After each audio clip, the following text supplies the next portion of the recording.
Test. Good? Okay. I think we're going to go ahead and get started here. It's about time.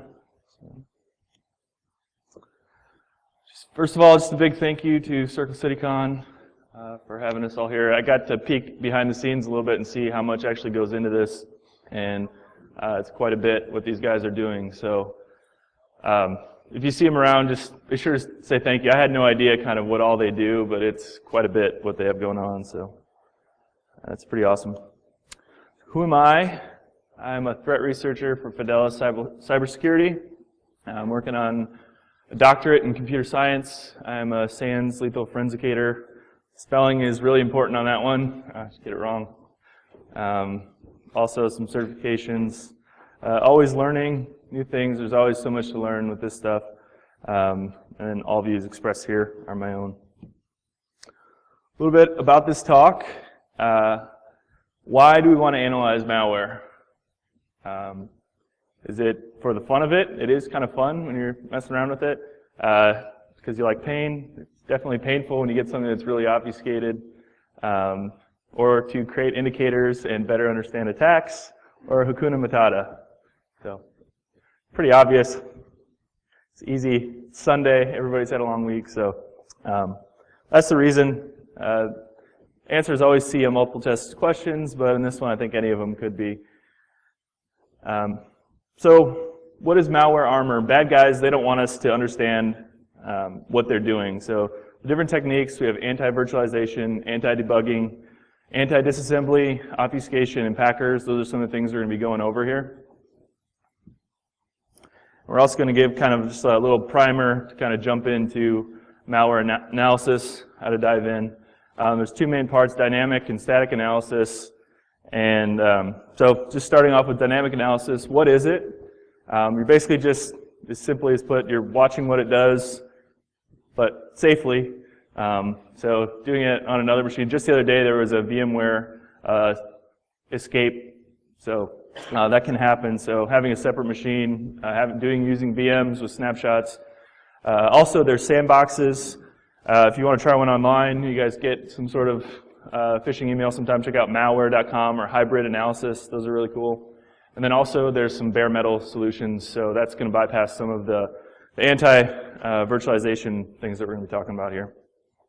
And then also roll your own, just having like a victim VM and testing there. Some of the tools, just some simple tools that I like, Process Explorer, Process Monitor, INetSim, Wireshark, and then you'll need some sort of debugger and virtualization. Just real quick, looking at like Process Explorer, this is a screenshot of it. It's really nice. It gives you all the processes. You guys have probably all used this, but this is an example of Stuxnet's running here. So when you're looking at dynamic analysis, you really need to know your Windows processes and everything. So here there's several LSAS processes running, and there should only be one. So it's something, I have a link there, know your processes or die trying. That's super helpful to know that. Just because malware will always try to hide, it'll have like DLL with like three L's, or like another example of multiple LSAS processes that shouldn't be running. It'll try to hide and blend in. Some of the highlights of it, you can check out strings right from there, virus total. There's another tool, Process Hacker. A lot of people like that as well. It has some more features kind of built in that you can work with. Process Monitor, another tool by Mark Rusinovich, super smart guy. Another sysinternals tool. This is basically just going to track all of the file system, registry, processes, all that, and log it. So this example, it's another screenshot from Stuxnet and showing where it's dropping the drivers that it had there. And then also malware is going to need a network. A lot of times it'll shut down if it doesn't have a network to talk to. So needing like INetSim on a Linux box on another VM to simulate all kinds of services. It simulates all kinds of bunch of different services. And then running Wireshark just to record that. Another thing I've seen a lot lately is a lot of malware will call out to like ICANN has IP or places like that because it wants to see if it's really on the internet and it can connect out. So you can actually change the files that INetSim is serving back to the malware. So you can just put like a public IP address in there or something so it thinks it's getting a public address. So And then also just some of the command line tools I've been playing with kind of recently that are really nice if you're analyzing a lot of different PCAPs at scale. Some cool tools with the merging PCAPs and T-Shark, just displaying the output. And then we need a debugger. Debugger is basically you're setting breakpoints, examining registers, looking at memory. You can see the stack in the bottom right, and then memory underneath in the middle, registers in the top right. And then that's probably really small. I don't know if you guys can see it. Apologize for that. But basically, you're just looking at all the assembly instructions, and you're able to step through different instructions, control the flow of the execution. Say it's going one way, you can force it to take a different path if you want to. Here we have a little video just kind of showing the debugger from Xylitol. I posted about 6 days ago looking at a dark comet config, posting it out of memory.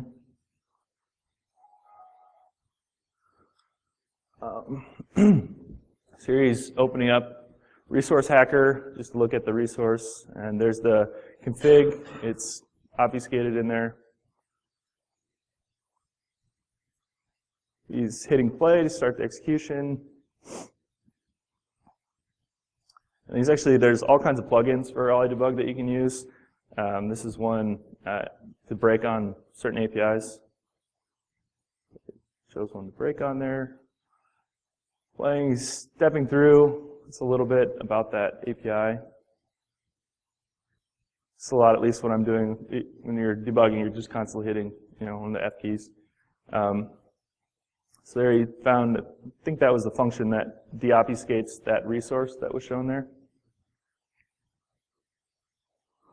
Stepping through, step.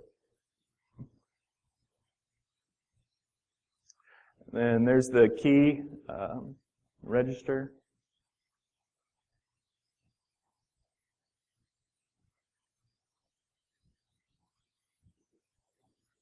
Step.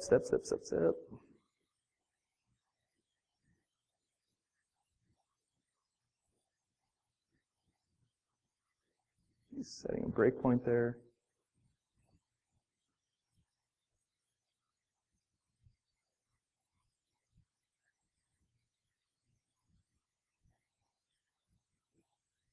So then he's following that in the memory dump down below there. And then he's going to change that. That's the hex output. And then he changed it to ASCII. And then he's going to run it. And you can see there it's decoding itself in memory. So you're able to get the configuration for Dark Comet right out of memory right there.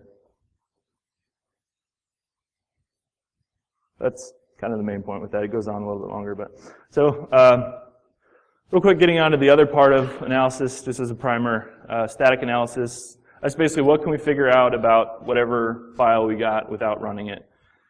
So just 3 tools, some of my favorite tools that I like, P Studio, 010 Editor, and then, of course, IdaPro. So P Studio, somebody gives you guys a file and they think it might be bad. This is always a great first step. I really like this. It'll give you all kinds of information. You can see it'll highlight some indicators that it thinks of things that not a normal process should be doing or executable. And it also will give you virus total results. So this sample I just pulled, it was Dooku2 from there.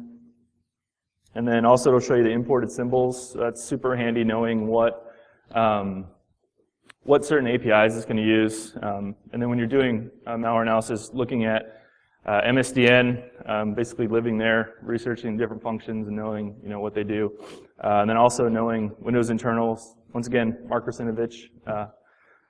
And then there's a SANS paper there. These are all be listed in the references, and I'll put up online as well. Just the paper details a lot of common APIs that malware are going to abuse. So once you do this for a little bit, you'll start recognizing some of the bad ones. And it'll kind of just stick out like, oh, that might be something to look at. So that's kind of what P Studios is doing as well. It's highlighting some of the blacklisted APIs. So also looking at strings, it has an XML file of blacklisted strings to look at. So 010 editor, templates are greater than reading RFCs. I don't know about you guys, but Reading the RFCs can be a little bit dry, so unless you need to get to sleep, they're nice for reading there. But 010 has these thing called templates, and it'll like break down like within the actual file that you have, and you're able to look at it from there. All kinds of different templates, just highlighting a few of them there. Kind of interesting there. One of my favorites too is a PDF template. Didier Stevens wrote that, and it's really handy for you to get a bad PDF. You can look through and see the different streams. This one, you're usually looking like a JavaScript one or action code or something to look at. So this is just highlighting one of those that you can see. That might be interesting to look at. Lastly, IDA Pro. It's just a screenshot showing a few calls, get host by name, then a socket. And then IDA Pro has this really awesome feature. It's like the cheat code, Konami code. You guys remember that from back in the day? Up, up, down, down, left, right, BA, start. Pulls up hex arrays. This is the decompiled version of the assembly you guys just saw on the last screen. So that saves tons of time. It's kind of like cheat mode. You just hit F5 is basically that Konami code. But it doesn't look exactly how I think any of us would write C code, but it gets close enough to get the idea of what's going on. So now after the primer, we're ready to get into looking at some of the different malware armor types. Apologize about the cat themes. I just started with like a couple, and then I just turned into a theme, so I kind of have a lot of them. So. This is a study by Branco, Barbosa, and Neto. They took all kinds of different samples and presented it at Black Hat a couple years ago from Qualys. And they basically just kind of highlighted the different armoring techniques and how prevalent it was in some of the samples they looked at. So they found that 88% of samples around there had anti-reverse engineering, while only 11% didn't. So the different types of malware armor that they, kind of the distribution of what they found. Anti-VM was kind of the highest there, and then obfuscation, anti-debugging, and then anti-disassembly. So looking at anti-virtualization first, basically malware is trying to detect if it's in a virtualized environment, and then it's going to hide. It's just going to like, nope, I'm not talking. Like it's like the cops coming up. They're like, nope, I'm not saying anything. I'm done. It's becoming less common though because we're all using virtualization so much that you take kind of a gamble if you have anti-virtualization and then there's a host you actually want to infect that's virtualized. So one of the techniques is just detecting some virtualization artifacts. So these are actually just parts of a Yara signature from Alien Vaults, just kind of detailing all the different things that they might try to key in on. Process list, registry, memory, file system for VMware. Any of those artifacts, you can see there we got drivers, services, processes. Another kind of tricky one is looking at virtual MAC address detection. Different hardware manufacturers always have a certain prefix at the beginning for their MAC addresses. You can look that up on several sites. When you get a MAC address, you can see. So these are just some of the prefixes for some of the virtualization products to the NIC. So if it sees that prefix, it thinks it's probably likely being virtualized. So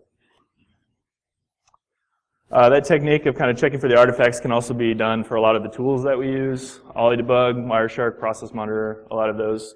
So malware samples are actually checked to see if some of those processes are running and then do something different. This is an example from Emotet. Kaspersky did with anti-virtualization. There's a function here to calculate the hash of a process. It's going through, and then you can see on the bottom there, they correlated some of those hashes with some different processes that are running. This is here, it's looking for some VirtualBox and VMware tools. And then if it detects those processes are running by that hash, it's actually going to call out to some different C2s. So to kind of like trick an analyst, maybe kind of a newer person is looking at it, they don't notice this anti-virtualization, then all of a sudden it starts calling out somewhere else, and they're going to get some fake indicators, and this person's malware is still going to run where they want. So another anti-virtualization technique, red pill, no pill. There's several kind of variants of those. How we counter these is by looking for these special instructions, and then from there, just patching the program kind of. So this is a IDAPRO script. IDAPRO is really handy. There's IDAPython. It's really easy to bring in some scripting and look at things. So this is just looking for any of those assembly instructions and then highlighting them and then talking about and then kind of outputting it that there's potential anti-virtualization there. How do we bypass this? Kind of just like what we said. You'll just change the program to either nop it out or do a jump to where you want to go, or change the comparison to do the true path that you want instead of going down the false path that they're trying to trick you to go down. Another option is to try to remove VMware tools, harden the VM. There's some projects out there, some sandbox projects to try to really hide Cuckoo and some of the other sandboxes to really make it a lot harder to detect. The other one is, we talked about earlier, bare metal analysis. So actually running it on a real hardware machine because the malware author wants it to run on there. So it has to run there. So then you'll get the best results. There's some good projects out there, Paranoid Fish and Scoopy NG. If you're trying to harden the virtual machine, there's a way to kind of test it from there. So anti-debugging. This is basically just when you're going to be detecting that you're under control of a debugger or just trying to mess with debuggers. That's a common technique see quite often with malware. There's kind of tons of techniques out there actually. There's this is one of the best references that I found. It's a 147-page PDF, ultimate anti-debugging reference. So just kind of going through and understanding a lot of the different techniques. There's a few of them though that are most common that we're just going to talk about here, but there's tons of them. So one of them is basically just using the Windows API. So is debugger present? That's the one that I see all the time. So when that function is called, it's just going to return a non-zero if the current process is running in a debugger. There's some other APIs as well that check basically the same thing. So this is a screenshot of IDAPRO here. And you can see the call to is debugger present. I don't know, can you guys see that? Is it too small or? Okay. And then also just looking at assembly, you see like the hexabytes on the left. If you haven't looked at this stuff before, those actually are translated in the assembly to the operand mnemonic, like the move, push, call, all those. So we're calling is debugger, or this malware is calling is debugger present, and then that gets returned in EAX, and then it's putting that into a variable. And then farther down near the bottom, right before it's about to jump, there's a comparison with that, with 0, checking to see if it's 0, and then we're either going to jump, and then at the bottom, you can see they're closing the process, or we're going to go and do whatever bad things we had in mind. And then this is also the decompiled version. Hit the F5 cheat button, and you can just see the exact same thing. It's doing, we're calling is debugger present, then it's checking it's true, and then it's going to run the program if it's not true, and then otherwise we're going to die. So what those APIs are actually doing, they're checking the process environment block, the PEB block, as it's commonly called. So I have the structure up there in the top left showing what's laid out. So 2 bytes in, the being debugged, that's what they're really interested in checking to see if this is actually being run in a debugger. And then here's an example in the assembly. You can access that structure using the FS30H. And then they're moving that into EAX, and then they're accessing 2 bytes in, and then moving that into EBX, and then testing, and then jumping whether or not that's true. So the other main anti-debugging technique is timing checks. So the time it takes, as you guys saw in that video, Xylitol was running through, it takes a lot longer to debug a program. You're constantly hitting the F key, jumping to the next instruction. So the time to debug it is going to be way more than the time it's going to take to actually run it. So some malware will actually check for this. There's an instruction RDTSC, and that's just going to give you it's going to return the ticks since the reboot, and that's going to be stored in EDX, EAX. And then it'll run that check again later, and if that's greater than a certain amount, then it has a fairly good idea that it's being run in a debugger. There's also a Windows API, get tick count is another one.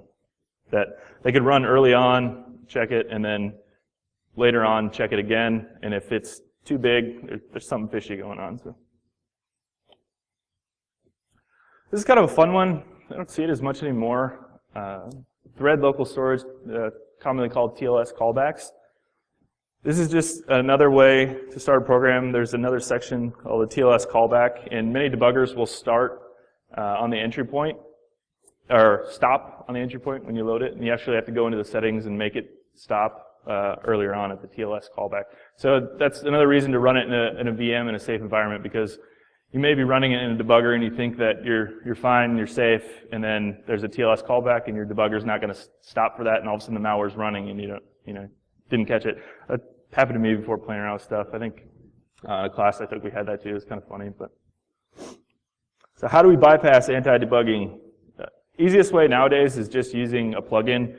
There's common plugins for any debugger that you pretty much will be using. Ollie Debug, there's Ollie Advanced, Hide Debugger plugin, I think it's called. And then in IDA Pro, there's IDA Stealth. And you just basically check all the things, and it'll tell the process that basically things that would make it seem like it's not being debugged. So, or if you wanted to, you could manually patch the program as you're going through.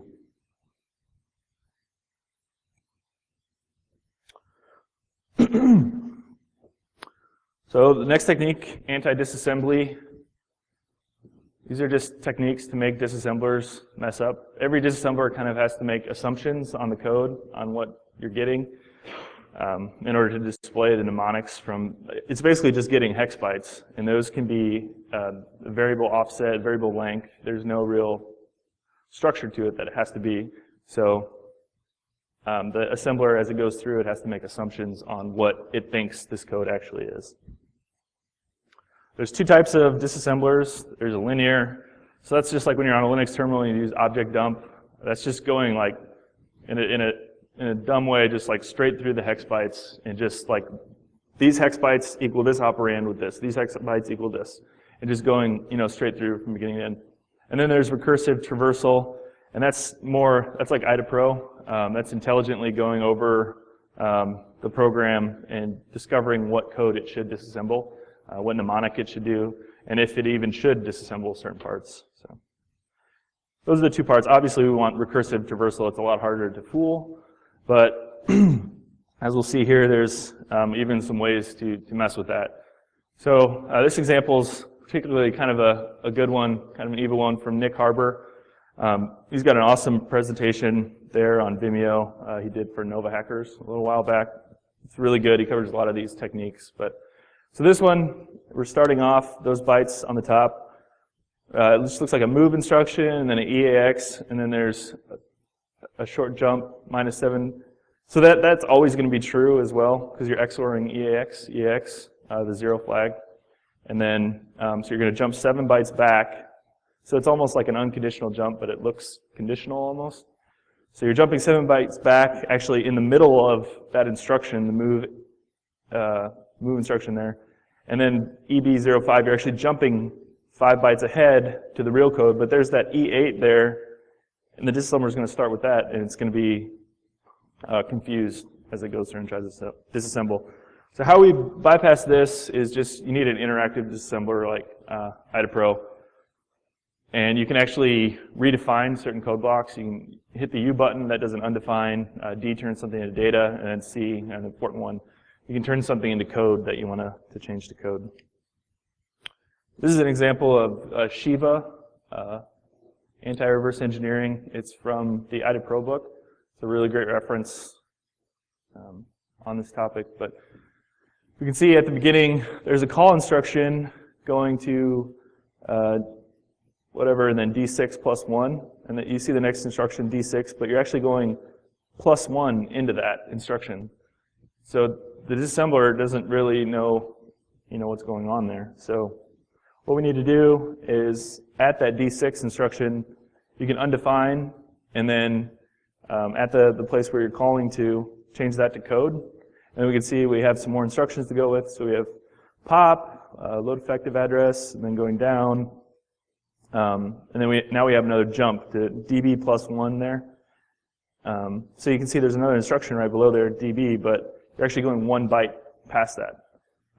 So we need to do another undefine. It's just kind of showing undefining that and then redefining that as code. And then now we have a jump EAX. So that's another thing, is now we're jumping to a location, but we don't know what EAX is unless we're backtracking through the program and seeing what EAX was set to. That's just a register in assembly. Or we can run it in debugger and we'll see what EAX is and know, where we're going from there.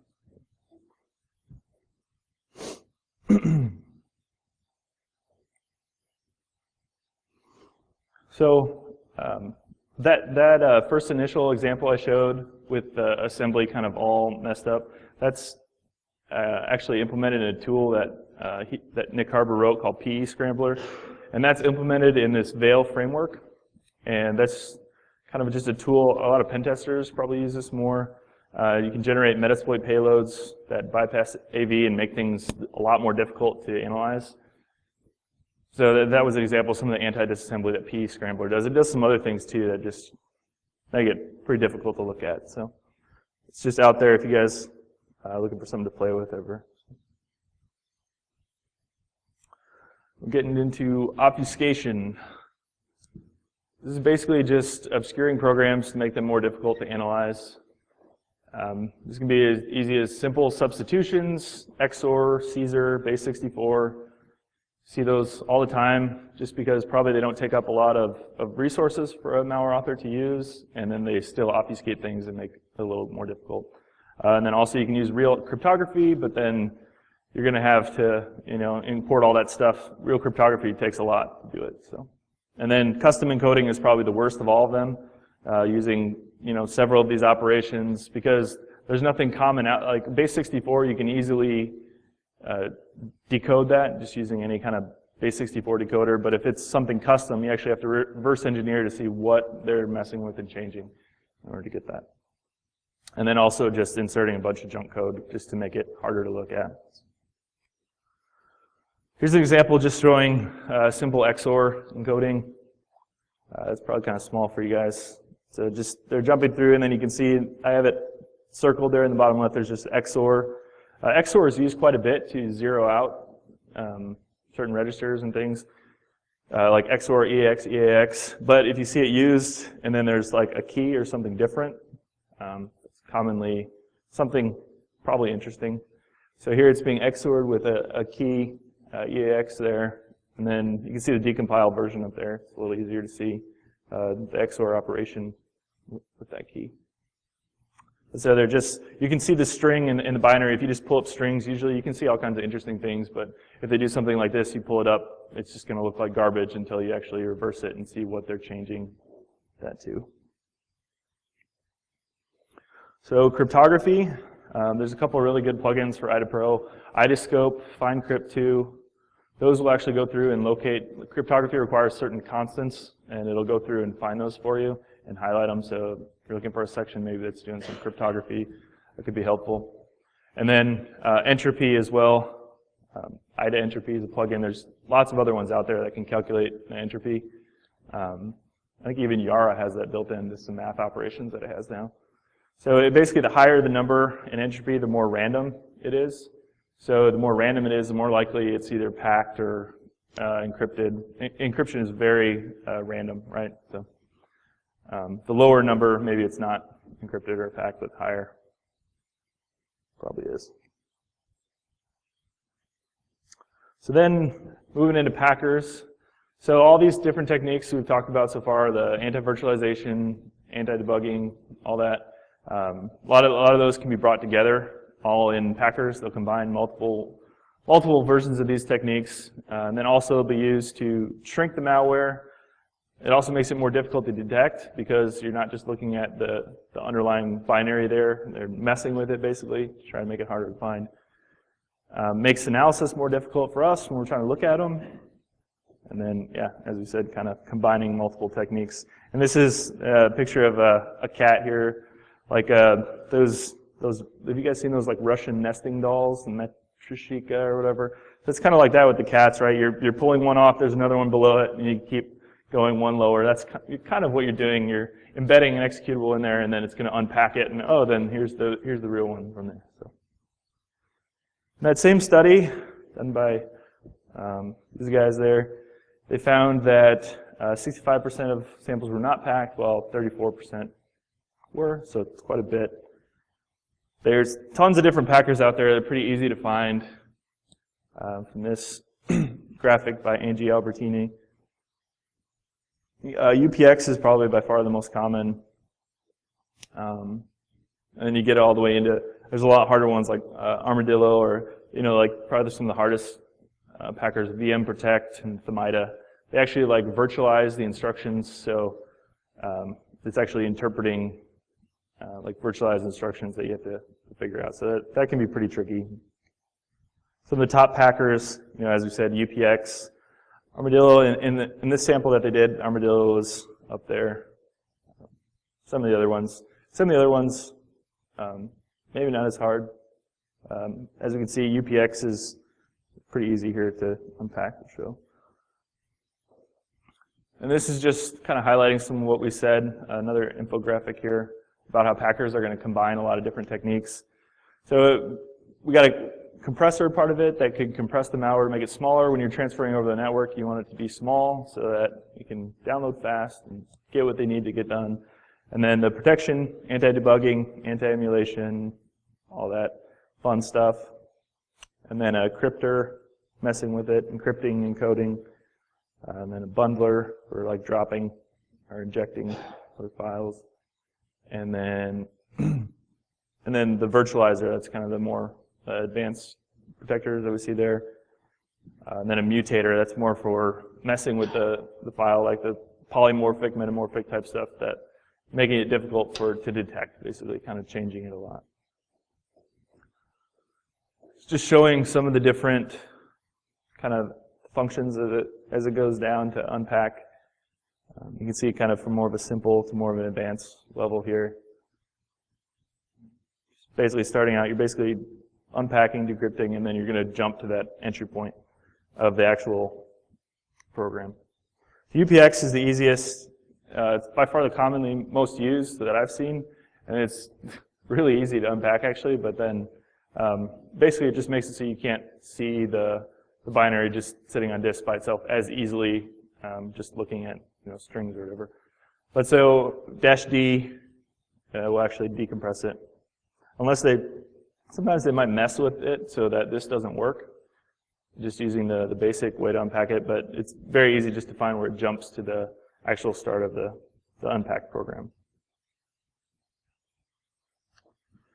So also if you get some sort of packer that you haven't seen before, kind of something I try a lot of times the first time is just doing a Google search for that packer and then the specific version, and then trying to see if there's something out there to unpack it.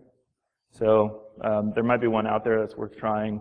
This is one, G Unpacker. It's got quite a few different ones out there that you can try with.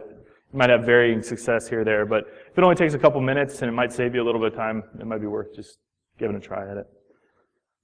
So there's also a cheat code here for dealing with some hard to pack malware, like Themida or VM Protect. Some of those can be kind of a stinker and a little bit difficult to unpack. So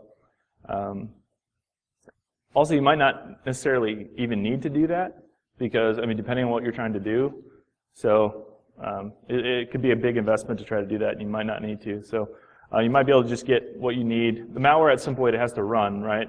In order to run, it has to be in memory basically at some point, running and sitting there. So you might be able to get what we need.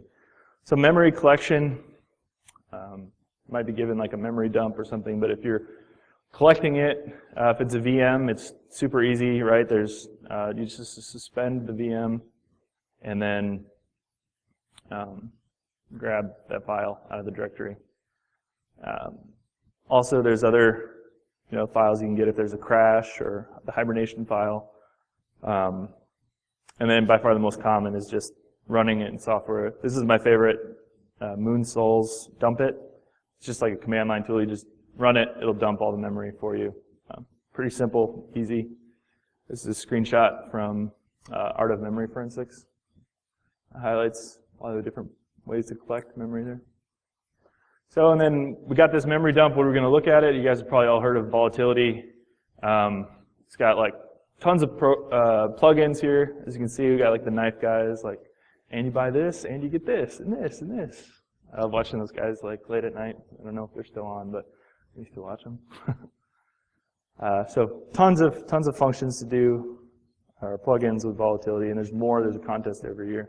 So earlier we saw that dark comet example that Xylitol did, where you unpack that configuration in memory. Here's another example, just getting a memory dump and just dumping the process that looks suspicious. So that process, when it was running, it was like it basically had like 3 DLLs in a common or 3 L's in DLL in a common process. So it tried to look common to blend in, but it's just a little off if you're paying attention. So what we do with that was we dump it, and then just running strings against it is an easy thing, and then doing less on that and grepping for dark, and you're able to see the configuration there just from the strings running in memory.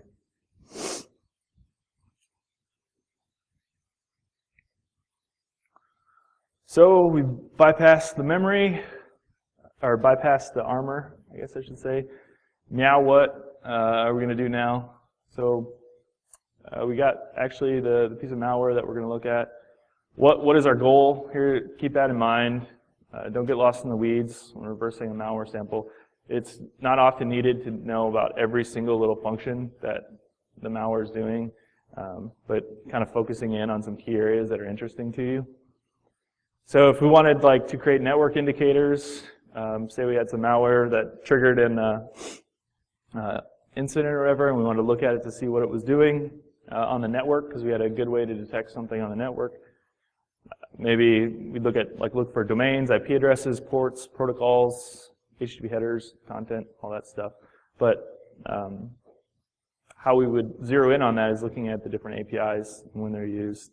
So those are some of the common ones, like a socket, connect, bind, listen, send, and then win inet, common one. All those functions going out.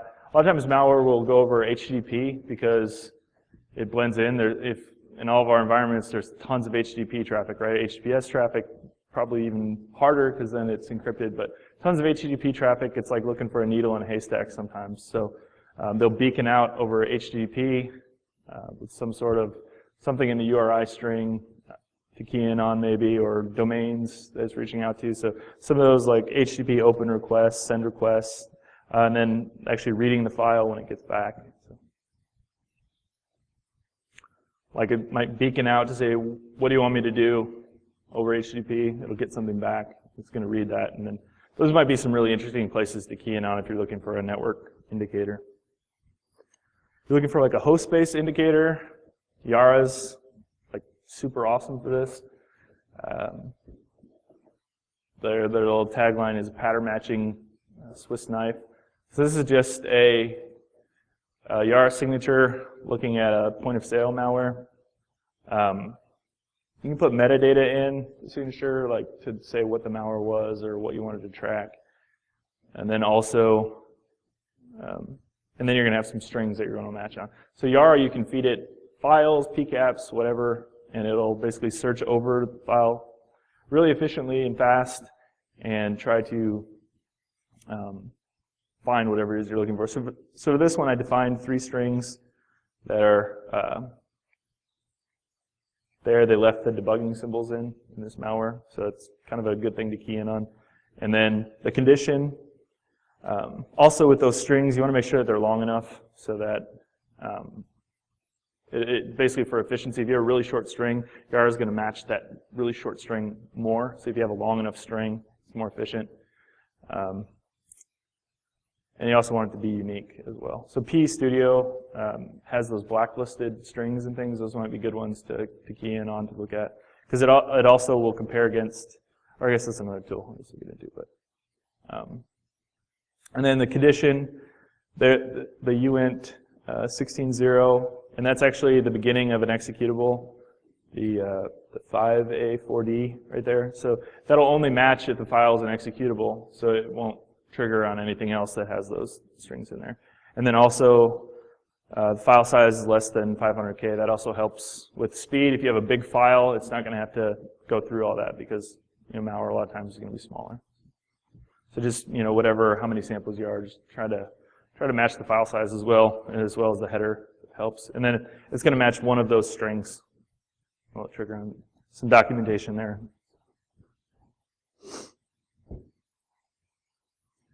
So kind of here in conclusion, as you can see, malware analysis can be kind of fun. It's like a puzzle. It's like a game, right? They make something and try to hide it, and then we get to try to reverse it and figure out what it does. Kind of a cat and mouse game. Constantly there's new techniques being discovered and created, and then we're figuring out ways to bypass them. Tons of different techniques, and once you're able to bypass that armor, then we're able to get these indicators we've been talking about. And then lastly, just like a few little security strategies that I like to kind of share when I talk, that I think these ones actually work. I have a few memes with them, but there's a lot of different things we can be doing in security, but these memes kind of at least focus on some of the techniques I think that work and are good. So whitelist all the things. It's kind of a popular thing that's growing, but so even in application security, actually whitelisting what you want instead of just looking for bad stuff. It's a really effective strategy. With application security, with programs, whitelisting, what you actually want to run is a lot easier than just trying to find bad. And then also on the network as well, whitelisting. It takes a lot of work to get to that, but it's philosophically, it's so much more effective of a technique just to allow known good, because you're only allowing what you think is good. So that's one. And then segmenting all the things. We see a lot of breaches recently and things, and where it's the whole environment just got totally owned from one thing. So kind of segmenting your environment, that's hard work too, right? But that's a really effective way. So things are going to get hacked. We all know that. But then trying to limit the exposure from there, so that then you can detect all the things. So if you do have it segmented, and then maybe an attacker's trying to pivot, actually having people looking at logs, looking at network traffic, trying to detect the traffic is good. These are some references, and like I said, I'll put these up online.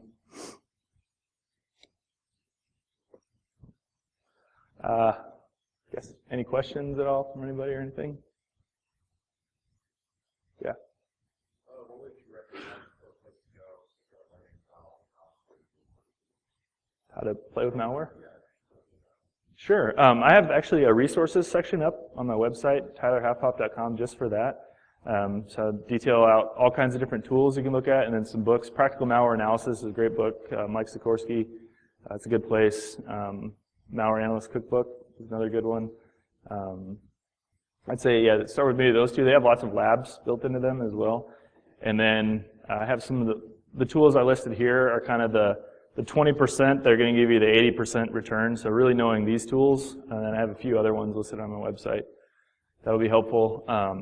And then also, the way that's been the most helpful for me, honestly, is actually just doing it and diving in. Because you read about it in a book. It's like anything.